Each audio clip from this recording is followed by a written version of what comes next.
My name's Laura Frederick, and we're so happy to have you here. This webinar is going to cover how to negotiate price and payment terms. Now, these are terms that apply in almost every single commercial contract. They're things that we typically go through quickly. We don't spend a lot of time studying or thinking about. So we're real excited for this opportunity to talk through some of the key issues. And before I get to introduce Sarah and Chad, I want to let everybody know we will have a question and answer period at the end. We do ask that you put your questions in the question click the question icon at the bottom and put your questions there. We may not see the questions if you put them in chat, but we will see all the questions that end up in the questions tab. And then within the questions tab, you can vote on the questions you're most interested in. That will lift those to the top and make them more likely that we'll cover those issues. So please add your questions. We'll have that at the end. And with that, let me get started. I'll introduce first Sarah McElvaney. And Sarah, if you can tell us a little bit about yourself. Thank you again for coming to the webinar. Yes, thanks everyone for being here. My name is Sarah McElvaney. I live in Austin, Texas, and I have been, I was in-house counsel most of my career until this year, and now I have, I'm an independent contractor helping companies with lots of contracts, technology contracts in particular. So happy to be here. Thank you, Laura. Sure, wonderful. And Chad, if you can introduce yourself. Absolutely. My name is Chad King. I'm a lawyer in Dallas, Texas, with a law firm, my own law firm, King and Fisher. Before I started my own law firm about 5 years ago, I was with a large multinational firm named K&L Gates, where I was the global head of technology law. Wonderful. And with that, we can kick off. So the format for everybody, so you know, is that we'll start with a presentation on the pricing side, and then we'll look at a presentation on the payment side. But even though there are slides, this isn't going to be just one person talking. The goal is to have a conversation among the panelists and really see what we can all take away from this session. So with that, Sarah, you're the first one presenting. If you can kick off. Okay. All right. Fantastic. Okay. It's not advancing. Oh, there we go. Okay. It doesn't look like it's moved for everybody else yet. Oh, we can see pricing and payments basics. Yeah. And I've gone to the next page. There we go. Okay. Oh, you could see that. Okay. I'm testing it on another screen and it hadn't shown yet.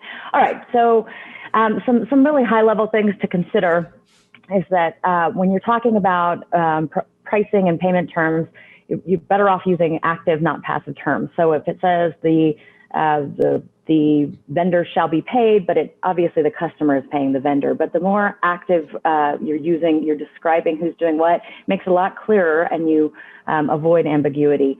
Again, you want to be clear. So a lot of times you'll see really complex payment and pricing terms that take a while to unravel and make sense. So really going back and clarifying those, making sure they make sense to you is really, really helpful. The other thing to note is that the format will vary. Sometimes there's a fee section, sometimes it's called fees and payments. Payments is sometimes covered in a separate section called invoicing, and sometimes completely separate from those sections is a section on increases or renewals. So what we're talking about today is just high level, some areas you might see it, but look for these in places you may not expect them because they are part of the contract regardless of the name of the heading of the section you find them in. Okay, so high level, again, the main things you're gonna see here is who pays, how much, and with how much there may be some contingencies, there may be some unique fee structure that gets described, and there may be a section on adjustments, how the fees may adjust over time. Here's an example from Salesforce. This fee section clearly says who pays, that's the customer. How much, this doesn't go directly to that, how much it's gonna be. It's gonna be anything in an order form. This one, the contingencies is really except as otherwise specified herein. So anything that changes what's in this master agreement is going to be a contingency that will change how the payment how the fees work. And then there's going to be a structure. This one is flat. It's not based on actual usage. You're just paying a single fee based on your subscription. And obviously there's no refunds. They're going to want to get that. But this particular one doesn't address when or how frequently the billing happens, or renewal or adjustment. So that's just a good example of a very straightforward fee section. All right, going into the details. So who pays? Typically this is pretty straightforward. And of course, Laura and Chad, if you have anything to add, please jump in. Who pays is usually just the customer. It's usually a two-party agreement. The buyer pays the seller. Pretty simple. Occasionally, you will see a third party paying. Things can get a little more complicated there. If there is a third party payer, you want to be really clear on what the rights are of that third party.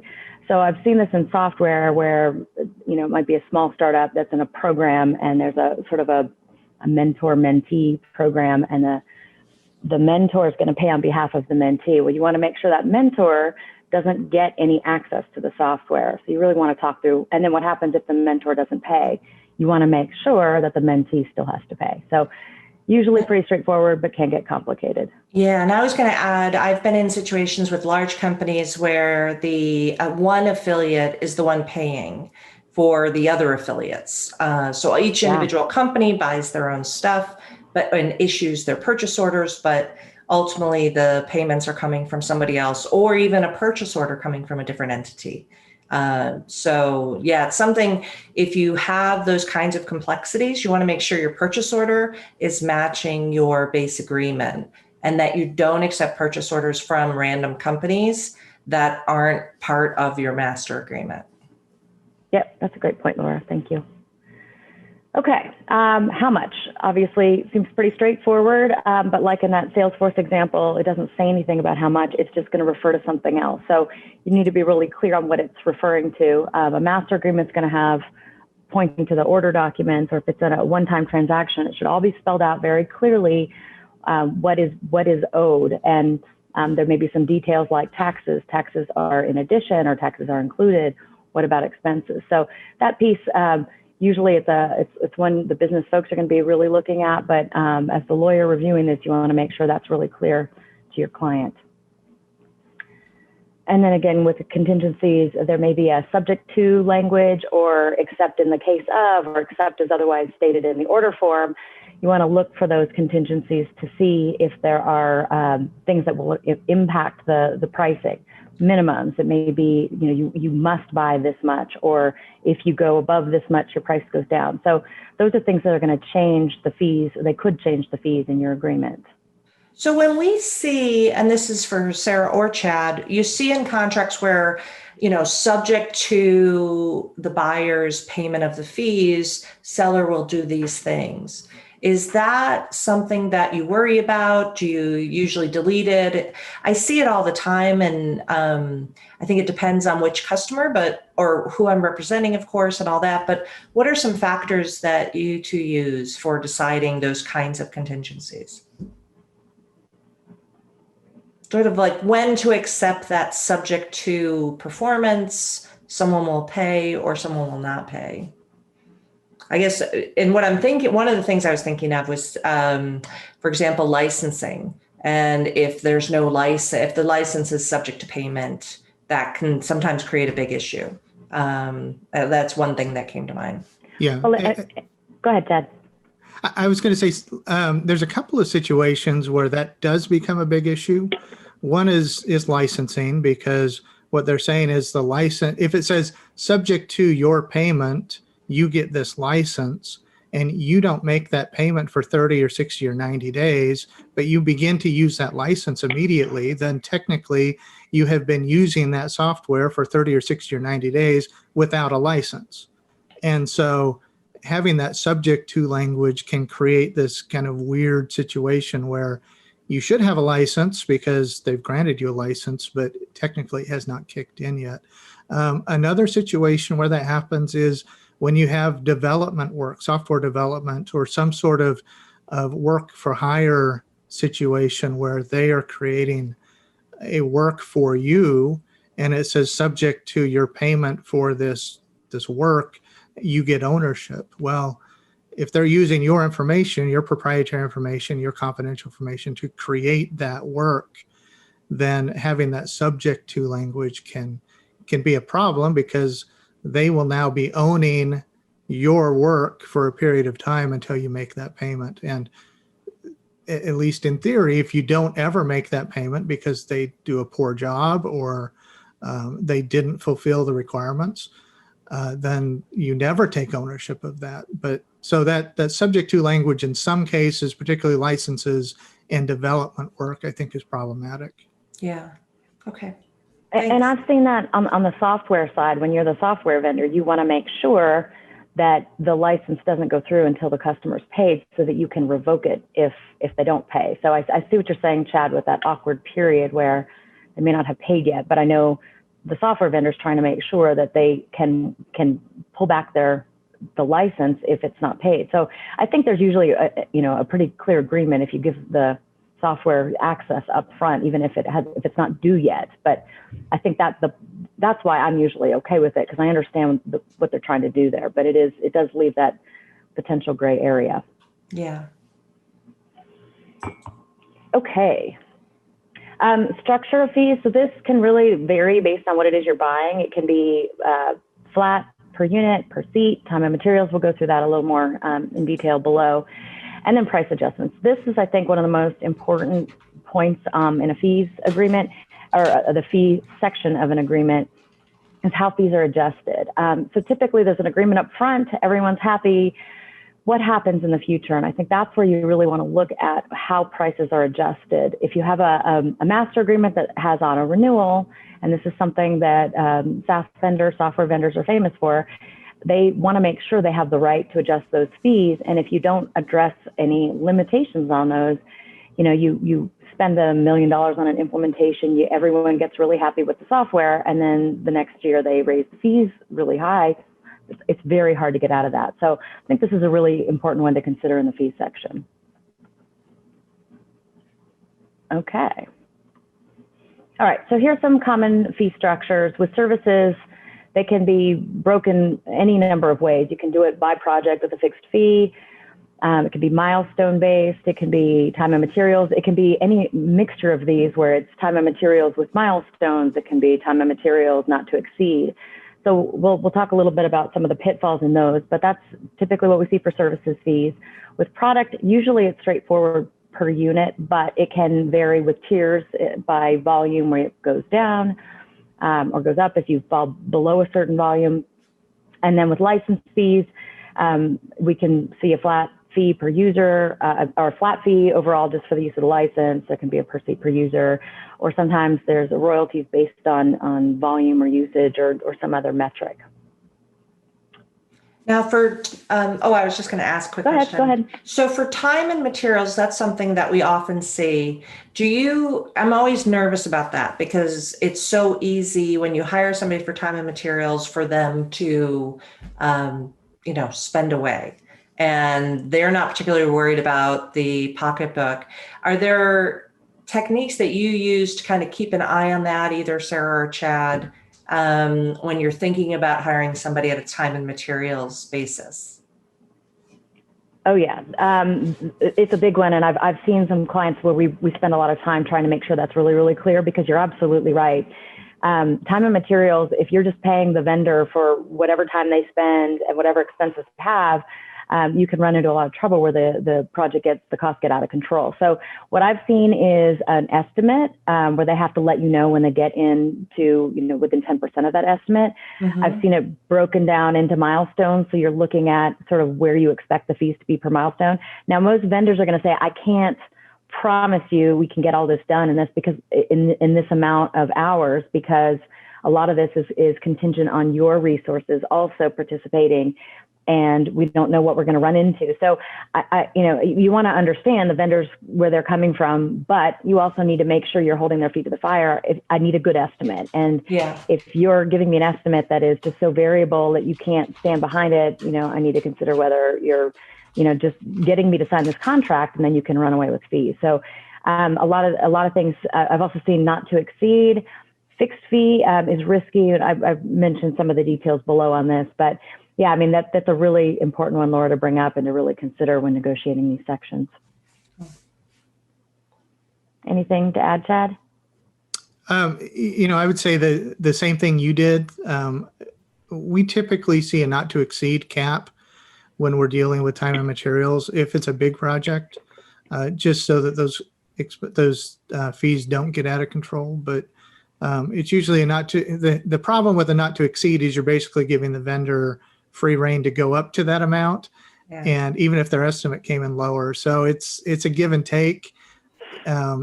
For smaller projects, we typically don't see anything. It's just a monthly, or sometimes it's a weekly invoicing process, and they monitor the fees through the invoices that are submitted weekly.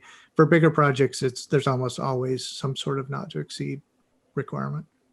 Makes sense. One other point there is switching out resources. So if they're doing time and materials and you've got a certain level, you don't want them to take a low cost resource and swap it out with a high cost resource without, especially if you've got, big chunks that they're looking to do offshore at a much lower rate. You want to make sure they don't switch out those resources at a higher cost. Got it. Okay, so we talked about this a little bit already, professional or products or professional services. This is typically what we see for fees. It can be simple per unit. So this example is 5,000 units of Mr. Coffee and $7 per unit with, and in those cases, sometimes they're guaranteed minimums where you're going to buy this much from the vendor. And then maybe the price goes down as you have more volume. So the hardest part with those, I think, is just tracking when you've reached those tiers so that you watch the fee go down. The vendor should be doing that. The seller should be doing that, but the buyer needs to make sure to check that as well.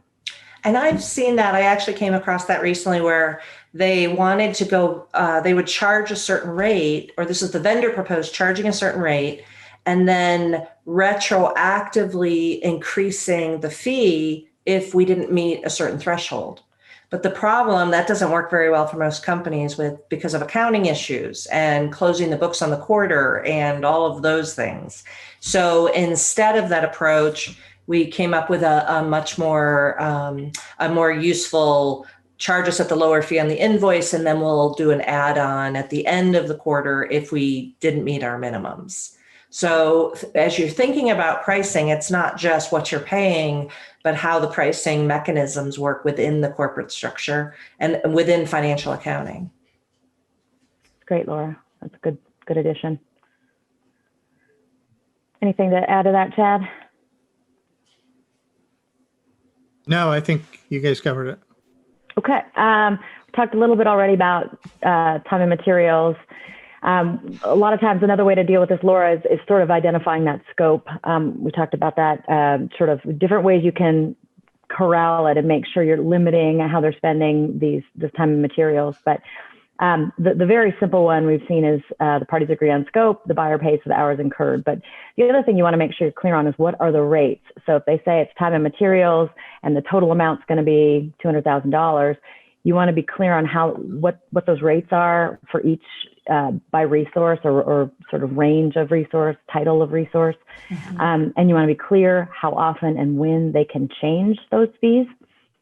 And other things to consider are the assumptions and the expenses. So assumptions are a real tricky one where they leave that door open for the vendor to say, well, I said right here, I assumed this. I assumed you're going to have a full-time resource doing this and you didn't. And that's why my estimate was wrong. So you want to be real clear and read those very closely to make sure any of those assumptions are comfortable and accurate. And not just an open door for the vendor to expand the fees that they estimated. Not to exceed is another one we talked about. But as you mentioned, Chad, there's some risks there. It gives the incentive to hit that point. But the other issue, if you have a time and materials not to exceed, they will stop doing work when they hit that amount, but that doesn't mean they're going to get the scope done for that amount. So that's something else to look for. Yeah, no, that's a really good point. Yeah, Sarah, one other thing, you may have mentioned this around cost of living adjustments. Often when you're dealing with time and materials and hourly rates, there will be some sort of adjustment that the seller is entitled to make every year. Sometimes that's an open-ended adjustment that they're able to make, and there's no sort of cap on it. So if they ever say we can adjust our rates on an annual basis, you do want to set some sort of cap that it's not going to exceed either a set percentage, like a 3% or 5% threshold, or some sort of index, like cost of living index that you can tie it to. Absolutely. Yep. And I've mentioned that. I haven't mentioned that yet here, but I talk about it a little bit when we talk about renewals for some other fees, but absolutely applies in that case as well. Anytime you have a rate that is subject to some sort of increase, wherever you can put a cap on it, that is a great way to kind of protect the client from future increases. Fixed fee, these are customer favorites. Vendors hate them because they really do hold the vendor to the fire to get something done for that amount. The most important pieces in any fixed fee for professional services is you want to make sure the scope is really clear, and again, those assumptions. Anywhere where the vendor can pay to, well, I assumed this and you didn't fulfill that assumption, now I can update I can get additional fees. That's where you really want to be careful. Okay, in licenses or subscriptions, sometimes these are just based on seats. You have a flat fee for 100 users or a flat fee for unlimited users. Sometimes they can adjust up, but not down. You want to look and be really clear how that works, because if you have an occasion to you sold off half your business and you cannot reduce those fees, that can be problematic. So you really want to be clear on how those are going to work for during the term. Term length is another one that's pretty important, because the vendors are trying to get you to agree to a longer term so that they know that this is revenue they're going to get and it's committed for that term. And usually in exchange for the longer term, they'll give you some sort of cut on price. But the risk there is you can't cancel during that term. So you agree to a 3-year term, you get a cheaper price than you would for a single-year term, but you're stuck paying it for 3 years unless there's some sort of breach that gives you an out. So those are we're spending a lot of time making sure you're real clear on those. I have seen some where it gets really creative, where you agree to a 3-year for this amount, but if you do cancel after the first year, you have to pay the difference between what it would have cost for 1 year and what you got for that first year. Anything to add to that, Laura or Ted?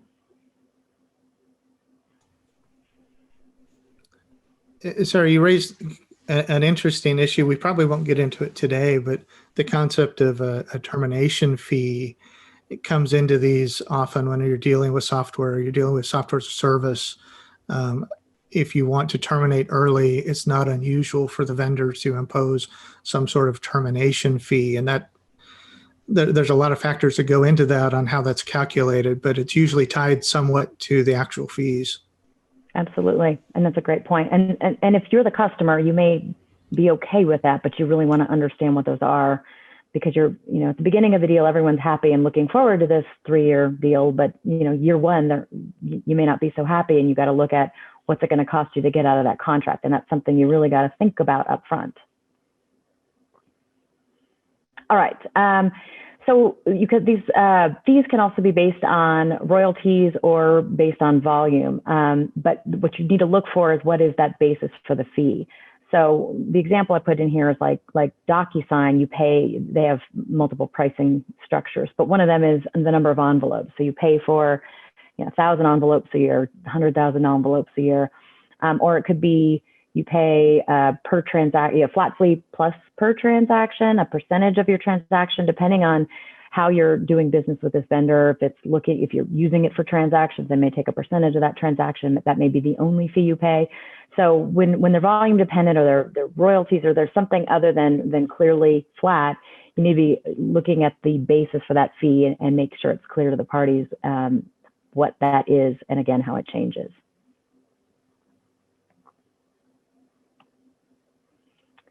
All right, some pitfalls. One of the things that gets customers or buyers in trouble is the seller's right to change the fee or the basis for the fee. So we talked a little bit about that, and on the next slide, I have a couple things to address those. But those are really important to look for, because that's where an unhappy buyer can get into a lot of trouble.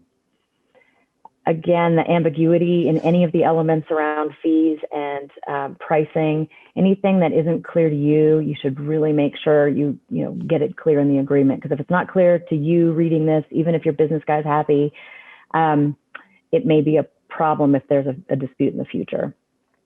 And then the other thing to really look out for is what are the seller's rights if there's a dispute over fees.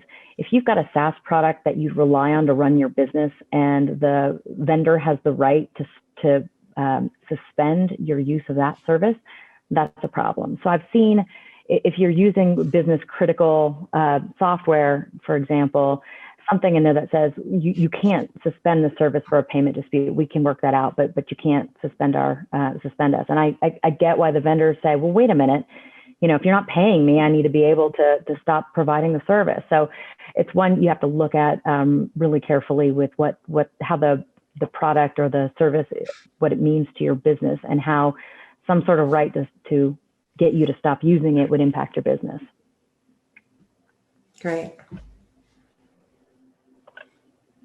Okay, so here are some of the drafting tips to cover some of those issues. So as we already discussed, caps on increases. So hourly rates, when you've got something a subscription that automatically renews or maintenance for software, having a percentage cap on increase over the prior year can be helpful. And as Chad mentioned, it can be tied to the inflation rate.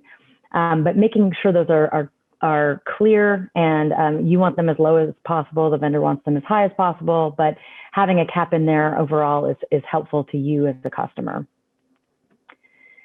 Using your leverage before the contract is signed. This is a tough one, but it's a great suggestion. I think, Laura, we talked about this one before.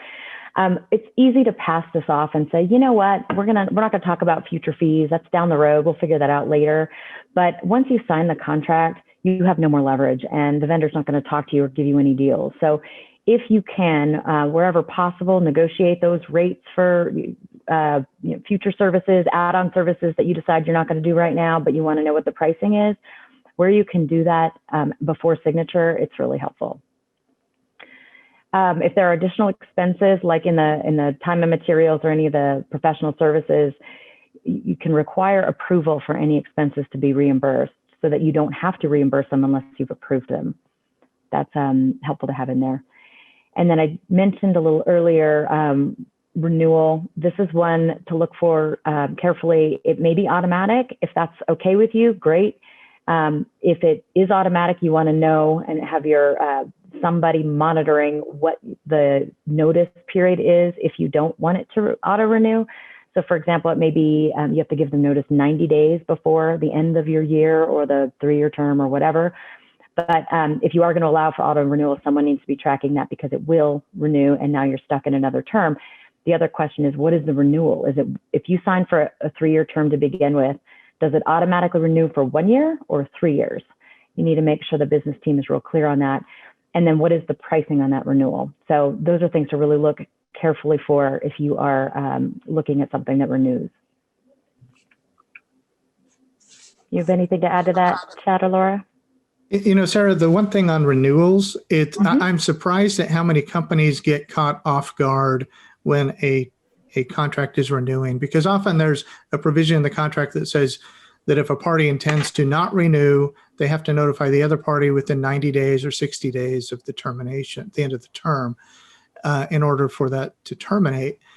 And it's very common for companies to miss that date but wish they had seen it. And so if your company is not set up to monitor those dates, and they don't monitor dates very well, sometimes it's better to just not have that renewal provision in there to avoid a situation where you're stuck in a contract for another year or longer because somebody forgot to send a notice.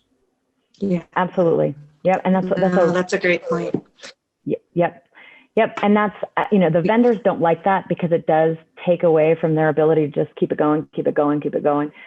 But as a customer, it's a really hard thing to track. And certainly, it may be legal's responsibility to track that. But it's a great point. It's a good one to look for. Yeah. And I just wanted to let you know, Sarah, it's halfway through the hour.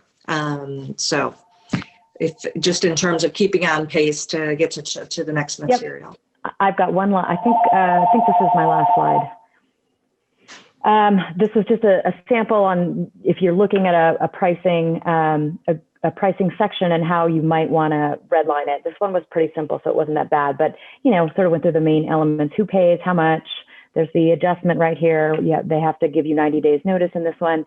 This is adding a cap on increases. So as we said, this is a great one to protect yourself against future price increases. But if you don't want auto renewal, this is where you would take that out. Got it. Okay, and now Chad, do you want to take it over from here?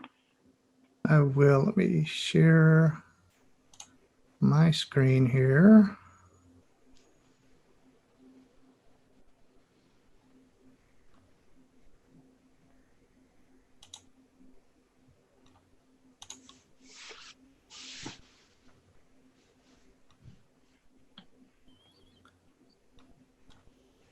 All right, are you seeing my screen? Yeah. Yes. Okay.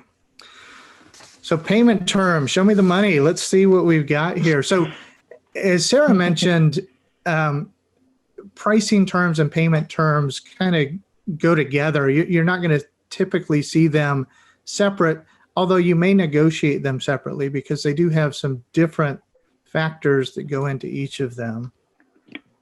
So you saw the slide that Sarah put up that had the service fees, product fees, license fees, and then the different kinds. Well, each of those different kinds of fees often have its own payment structure. So for example, under service fees for a project-based or fixed fee type of deal, it's not uncommon to see a one-time fee associated with that, or maybe a monthly fee, or sometimes a percentage. And what I mean by percentage is if you have a project that is going to, a painting project, for example, if somebody's going to paint my house, they are probably going to charge me up front, so they have some money to go cover the paint. So they may say it's going to cost you $2,000 to paint your house. You give us $1,000 up front, and then when we're finished, you give me the other $1,000.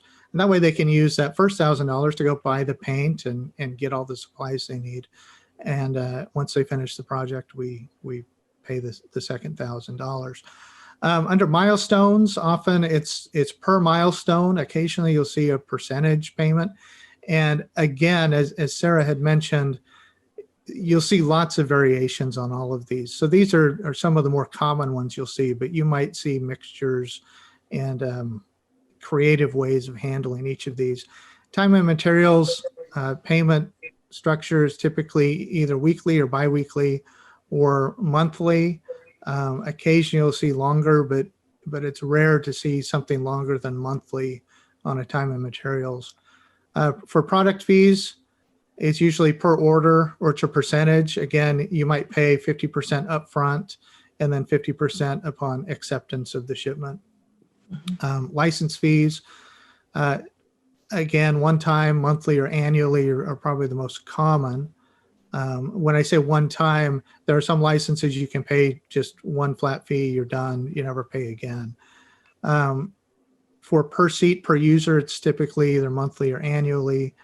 And royalties are a different animal, and they're kind of all over the maps, but typically you see either monthly, biannually, or annually on royalties.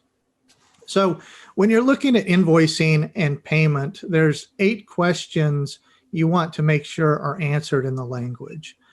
And the first is an invoice even required?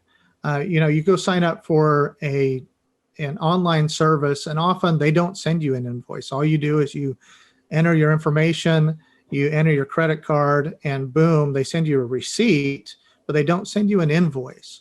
And often that works just fine. But if you are in a company that requires an invoice for tax purposes or for other reasons, for budgeting purposes, then you do need to go through the invoicing process. So for the first question, the gating question is an invoice required? So assuming that an invoice is required, we need to go through these other questions. One is, how often will the seller issue the invoice? Are you going to be receiving invoices weekly, monthly, annually, or some mix of that, biannually, for example? What are the payment terms? Are you required to pay on receipt? Do you have 30 days or 45 days or 60 days or 90 days after you receive that invoice? Or maybe it's after it's sent.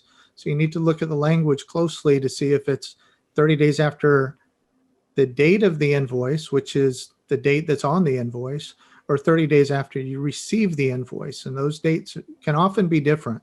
Although these days, with the issuing of invoices via email or PDF or some sort of portal system, sometimes those are the same day. What's the payment method? Is it check? Is it credit card? Is it wire transfer? Is it something else? What is the payment currency? How are you going to pay this? Is it US dollars? Is it Bitcoin? Is it Canadian dollars? What kind of currency are you going to use to pay this? And if it's outside the US, let's say you have a company in the US and you have a company in the UK, which currency is going to control? And even more importantly, how are you going to handle the exchange rate? And who has the responsibility for that?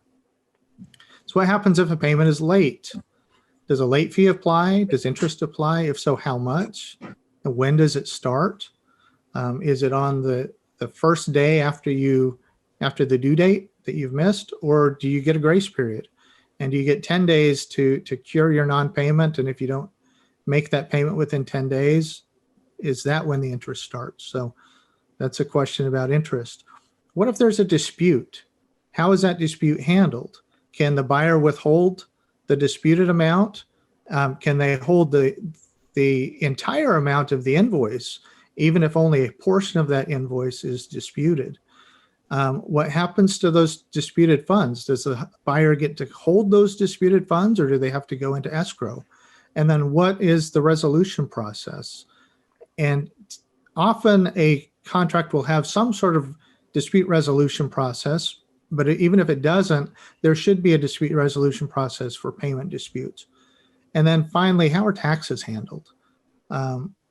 Which taxes are the responsibility of the buyer? Who pays those taxes? Does the buyer remit the amount to the seller and then the seller remits that to the taxing authority? Or does the buyer go ahead and remit all of its taxes directly to the taxing authority? So with that in mind, here's a standard payment provision. So you look at this and you say, okay, all payments must be received by the seller within 30 days. Payments must be made in the currency designated by seller. Any amount not paid when due will incur a late fee of $500 plus interest at 18% annually. And then it covers off on disputes and set off, and then it covers off on taxes. So you look at this provision and you say, oh, well, this is not a bad provision. It looks like it covers most of the stuff that needs to be covered. But then you think, hey, wait a second. If it covered everything that needs to be covered, why would Chad be using this in his presentation? So let's go through this and talk about some things that language was missing, and talk specifically about some of the provisions that need to go in this. And again, we will use this checklist. And so let's say that an invoice is required. So check that box. We need an invoice. So then let's go through the rest of these questions. So here's the first paragraph and how I would mark it up.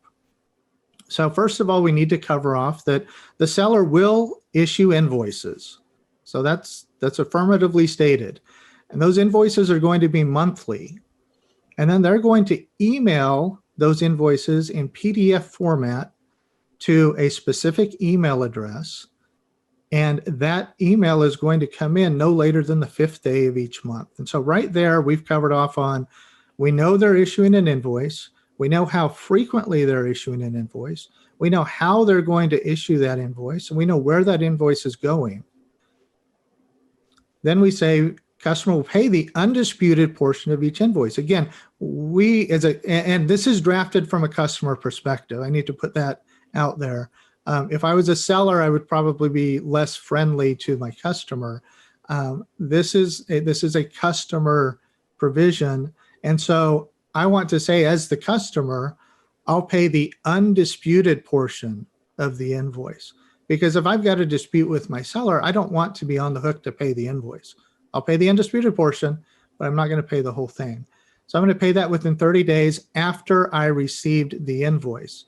So even if they date that invoice the 1st of December, if they don't actually send that invoice to me until the 10th of December, I get 30 days after I receive that invoice. And you'll run into that sometimes. Sometimes an invoice will be dated one day. You won't get it for a week or two or a month later. You need to be clear that if you're the customer, you want that extra time to make that payment and process it. And especially in a situation where you have national holidays and things like that that could interfere with your payment terms, you want to make sure you get your full 30 days. So that covers off on when it's paid. So customer will make payments in US dollars, so we're clear on the currency, via check or wire transfer. So how is that going to be made? It's going to be made via check or wire transfer. And the parties agree that those payments are made and received in New York County, state of New York. The reason that language is there, where we're designating where the payments are made, is that sometimes for tax purposes, you need to designate where the situs of that payment is received. Often you won't see that, and often it's really not necessary, but in international transactions, sometimes it is. And so you want to check with your accountant and see if you need to put in some situs language for where that payment is deemed to have been made. Any undisputed, again, we're back to undisputed, amount not paid when due will incur, again, this is a customer perspective. I typically take out late fees because my view, and I think it's a reasonable view, is that the seller typically doesn't incur an additional cost. And so that's really just a penalty. Now it's fair because that seller would have taken my money if they had received it on time and put it in the bank and earned interest on it. So it's fair that I have to come as the seller and pay interest on that money that me as the buyer, I have to pay the seller interest on that because the seller would have been able to make interest anyway. It's a question whether they're entitled to a late fee. I typically take it out. Sometimes I end up putting it back in if the seller has a lot of leverage or has a good reason for that. But typically, I like your reasoning, Chad. That's a really helpful argument if you're the buyer and you don't want to have a late fee in there. I think that's a reasonable way. It's like, why would you just get that? If something happened, I'll pay you what you would have gotten in interest. But I think that's a great way to argue it. Yeah, the goal here is to make them whole, make the seller whole. And so it's worth a discussion with sellers, I find. And then the language about, or the maximum rate allowed by law, whichever is less, that's typically required, at least in the US, that's typically required under usury statutes. So you'll often see that language added. So that's how I would deal with the first paragraph. So let's move over to dispute terms. So customer must notify seller in writing of the disputed amount within 30 days. So the seller's language had said 10 days. I have found that most customers' accounting departments do not get to an invoice right away if they've got 30-day payment terms on it. They will begin looking at it closer to 20 days, sometimes 29 days if it's due in 30 days. And so the chances of an accounting department catching, especially an accounts payable department, catching an issue with an invoice and then being able to internally run the traps to make sure that the invoice is correct and having that all done within 10 days of receiving an invoice is very difficult. So I will typically say the customer will notify the seller before the due date or on the due date. In this case, it's 30 days, if there's a problem with the invoice. The seller had also included, you'll see the strikeout language there. It says, or the invoice is deemed accurate and complete if the customer doesn't notify the seller within that time period. Um, I don't think that's helpful to any customers, because there are situations that I have seen where during an audit, it's been discovered that an invoice was not accurate. And it's been 6 months since that invoice has been paid, but there was some fraud involved. There were timesheets that were fraudulently submitted, and the seller has attempted to say, no, even though that was fraud on our part, you agreed that that invoice was accurate and complete. I don't think a seller should find themselves in that situation. So I typically take that language out and say, look, we'll pay it. We're going to not, if we don't bring a dispute in 30 days, you can assume we're not going to dispute it. But I think there should be some wiggle room there left in case a dispute is reasonable in the future. And then we want to address the dispute resolution procedures. If your contract doesn't have a dispute process in it, and what I'm thinking is in many contracts, there's a process where a dispute is escalated to the business managers, and then usually to middle management, and then sometimes to the executives in order to get it resolved. If you have a dispute resolution procedure like that, then I would just reference that section in this language so that everybody's on the same page of where that dispute goes if there's a problem. If you don't have language like that, then you could lay it out here, and I would at least do 2 levels.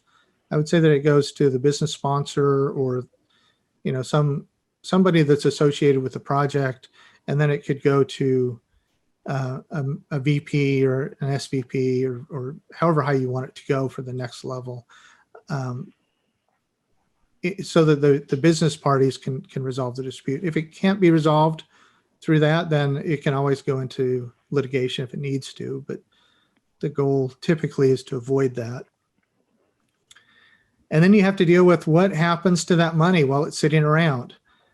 The customer often prefers to hold it, but there are some cases when, if you're dealing with a lot of money, the parties want it to go into escrow. It could be an interest-bearing escrow account, and whichever party ends up being entitled to that money at the end of the dispute takes the amount plus the interest, less the escrow fee. So that's one way to handle it as well.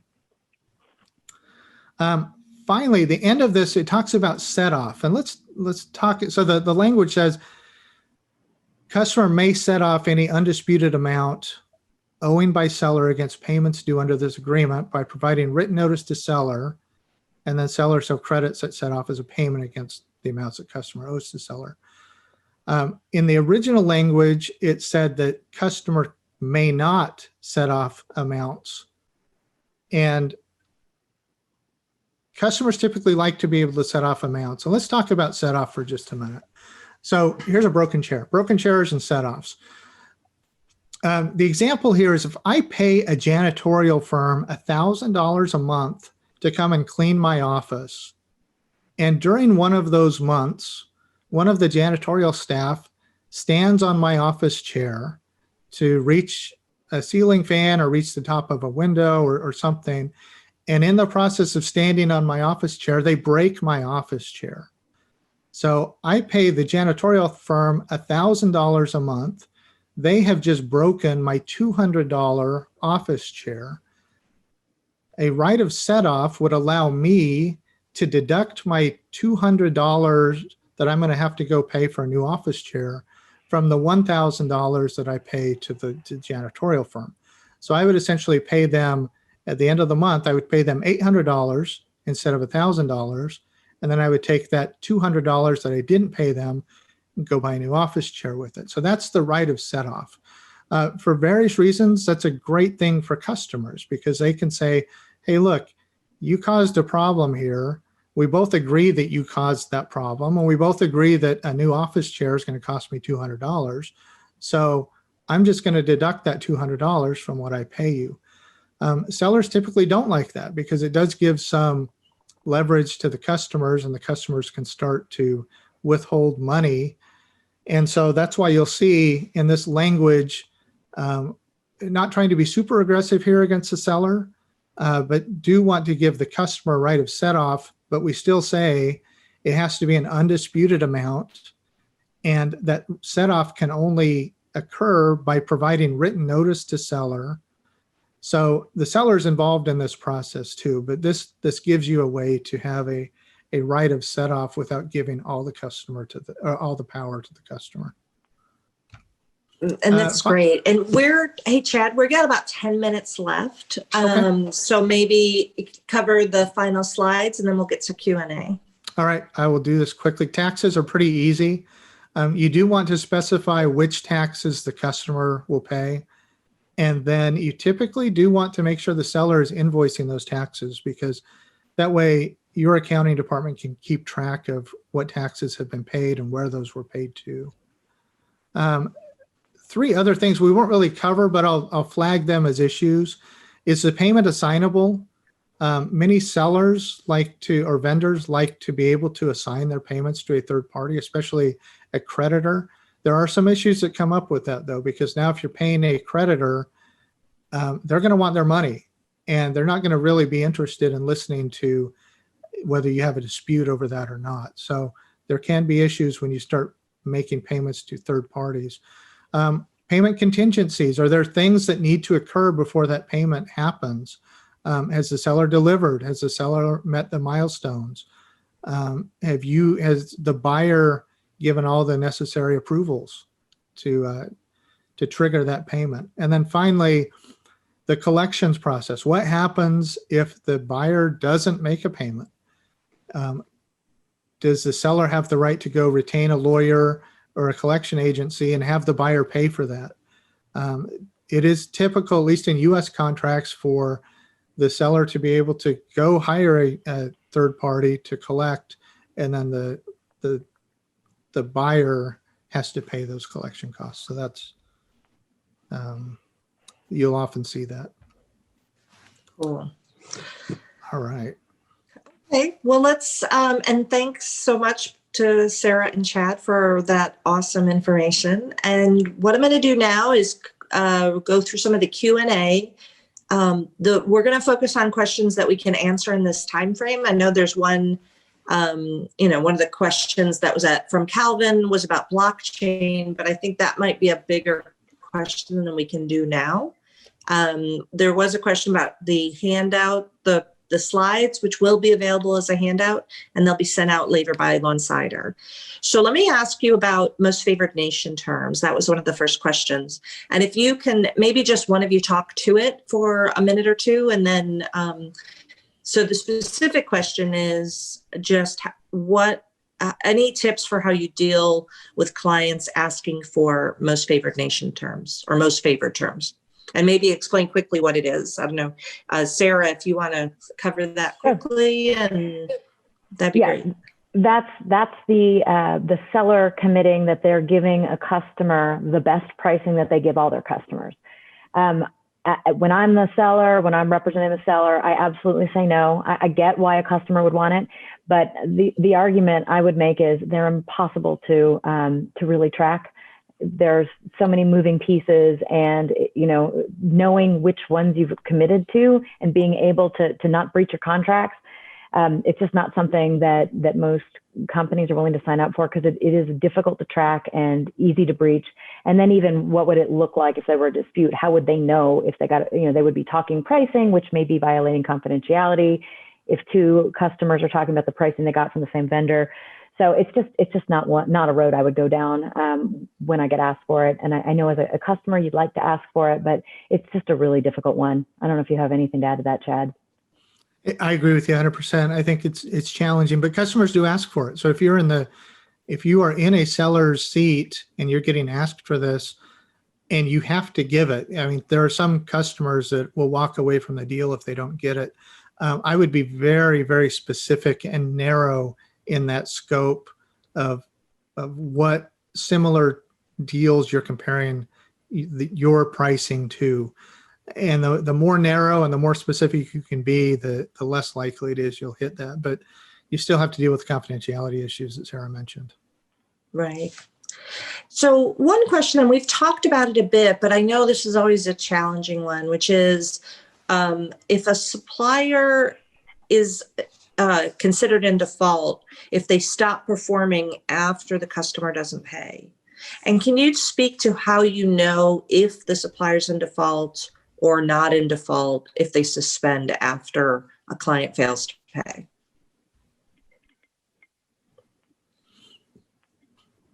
And that's either Chad or I don't know if it's Chad, if you want to try to just speak to that. What I was thinking about was, if you have to look at the terms, Chad spoke a lot about set off. And so you're really looking at that concept and seeing if there's explicit permission to suspend performance if the customer fails to make a payment. Most or many contracts have that explicit language. If the explicit language isn't there, then there might be a little bit more of a vague answer there, that it really may depend on the course of dealings of the parties, of what their practice has been in the contract to date, and how much more factual inquiry. Chad, if you have any thoughts on that as well. Yeah, that's exactly right. And typically you will see that if you've got an experienced service provider, they will expressly say that they're allowed to suspend service on non-payment. If you don't see it, though, all the factors that you mentioned, Laura, come into it, as well as the impact on the company. That if a service provider is providing mission critical service and suspends performance, let's say there's a big litigation matter going on, and you've got a vendor who's helping with discovery. And so they're processing emails and a payment isn't made to that vendor. So that vendor says, look, we're going to stop processing these emails. We're going to stop helping with discovery. And so the client then starts to miss court deadlines. That's a problem. That's a big problem. So I think a court would look at that and say, there are certain circumstances where you just can't suspend performance because it's too critical to the company. But the more explicit you can be in the contract on when suspension is allowed and when it's not is better. Yeah. And so the next question, I'll target this to Sarah. What's the fundamental difference between time and materials and unit rate contracts? We talked about it, the different way you can structure the payment, but does it affect anything else about the contract outside of the payment terms? Well, usually they're very different types of contracts. So time and materials is usually professional services done. You've got people coming in to help you with a software implementation, or they're building some software for you. You're paying an hourly rate plus the cost of any expenses. So you're really looking at they're doing a service for you, whereas per unit is really going to be more like a product agreement. So I think they're just very different types of things that are sold, and time and materials tends to be for professional services, and unit is going to be products. I mean, that's my experience. Yeah, no, that's great. And then Chad, a question for you. Can you provide for a license that's revocable for failure to pay? And maybe speak a little bit to that issue of licenses that are granted, and then what language do you need in the license to make it revocable? Yeah, well, I think first of all, you would not want to use the word irrevocable in the license grant. And so if you don't do that, and if you don't use the word perpetual in the license grant, then it's pretty clear that you can revoke that license for any breach of the terms, including the payment terms. If you're dealing with an irrevocable license, and especially if it's irrevocable and perpetual, you're going to have an interesting argument there if you try and come in and revoke that. I think you still can. I think there's some case law that allows you to do that, but it's a lot more difficult. So if you're a licensor granting that license and you want the ability to terminate that license if there's a non-payment, then I would by all means leave the word irrevocable out and perpetual. That's going to be your easiest way. Otherwise, you're going to have to jump through some hoops. You're also going to want to have that subject to payment of fees. So even if you have that perpetual, irrevocable, if it's subject to payment of fees that we talked about, whether that comes in or if it stays in or comes out, that is what gives them the right to do that. So if you haven't paid your fees, your license is no longer good or is not good. Yeah. Yeah. Yeah. It would be interesting on a renewal though, because I absolutely agree, Sarah, on the initial license that would play in. But if it's a renewal of an irrevocable license, I think that's where it gets a little quirky. Well, Yeah. and I guess we'd have to look at, more specifics. There's of that, so but many I agree. facts and Yes. other stuff that we could go into it. And actually, we've run out of time. So I want to say thank you so much to Chad and Sarah for appearing and all the hard work you put into preparing the slides and sharing all your knowledge with us. So thanks again to everybody, and have a great day. And thanks for joining us.